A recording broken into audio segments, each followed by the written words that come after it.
Hello guys, welcome back to my channel. And आज जो ये कार्ड्स निकल के आए हैं, this is for the people जो अभी शनि के प्रभाव से बाहर निकले हैं। आपने सुना होगा बहुत लोग कैप्रिकॉन्स हैं, स्कॉर्पियोज हैं जो 7.5 सती में थे, और उनके लिए मैं आज वीडियो बनाना चाह रही थी कि कार्ड्स क्या गाइडेंस दे रहे हैं। तो अपनी जगलिंग पीरियड से आप निकल चुके हैं, तो अगर स्टिल यू आर जगलिंग या कुछ इस तरह से अभी बैलेंस नहीं बन पा रहा है, तो डोंट वरी, बैलेंस जल्दी बन जाएगा। आपके जो चीज़ें हैं वो काबू में आना शुरू कर देंगी, but you need to be little behave like a king, क्योंकि चीज़ें आपने बहुत सीख ली हैं ये 7.5 साल में।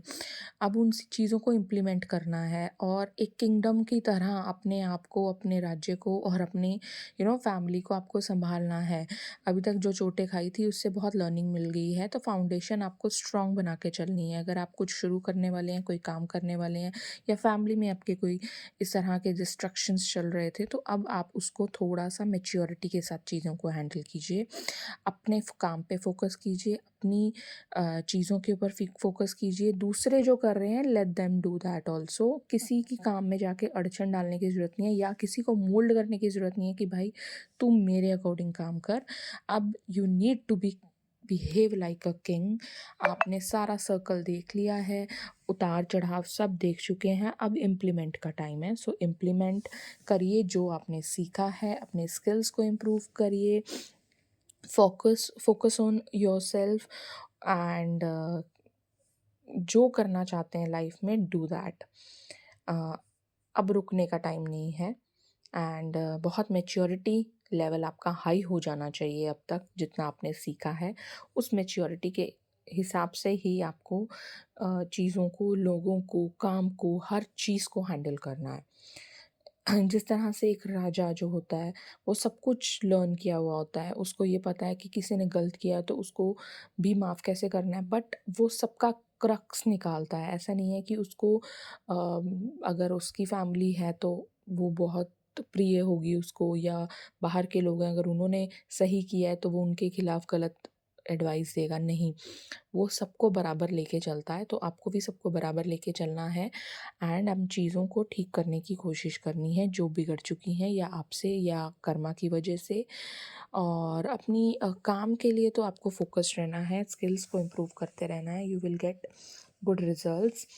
सी, you will get very good results अगर आप पॉजिटिव होके चलते रहे तो।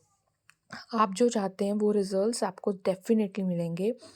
जिस जिस फील्ड में आप चाहते हैं चीज़ों को ठीक करना, उस फील्ड में आपको वर्क करना स्टार्ट करना होगा। मतलब फील्ड का मतलब है, अगर आपकी फैमिली लाइफ में कुछ डिस्टर्बेंस थी, आपके पैसे में कुछ डिस्टर्बेंस थी, आपके काम में कुछ डिस्टर्बेंस चल रही थी, आप काम स्टार्ट नहीं कर पा रहे थे या कर नहीं पा रहे थे, तो अब आपको चांस मिला है।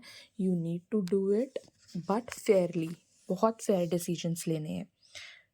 जस्ट मैंने आपको बोल दिया आपको किंग की तरह बिहेव करना है, तो बस अपना बेस स्ट्रॉन्ग बना के चलिएगा। बेफालतू के झगड़ों चीज़ों में पड़ने की ज़रूरत नहीं है। अपनी लाइफ के लिए इम्प्रूवमेंट करते जाइए, इमोशंस को संभाल के रखिए। अब फालतू के इमोशंस आपके नहीं आने चाहिए आपके आड़े, कि ऐसा हुआ वैसा हुआ, ये किया वो किया। जिसने जो किया वो उसका कर्मा, उसको उसकी जस्टिस मिलेगी। आप जो करोगे अब उसकी जस्टिस आपको मिलेगी। तो एक तरह से बुरा टाइम नहीं बोलूँगी, लर्निंग आपकी बहुत अच्छी हो गई है, उस लर्निंग को अब इम्प्लीमेंट कीजिए। Thank you so much for listening. अगर रेजोनेट करे तो मुझे ज़रूर बताइएगा, एंड मुझे कमेंट कीजिएगा। आपका दिन शुभ हो, आपका आने वाला टाइम शुभ हो, एंड आप बहुत ग्रो करें। Bless you all the good vibes are with you, all the good angels are with you, जो आपको हेल्प करना चाहते हैं। तो बेफालतू के डाउट्स मत पालिएगा। Bye bye for now, take care.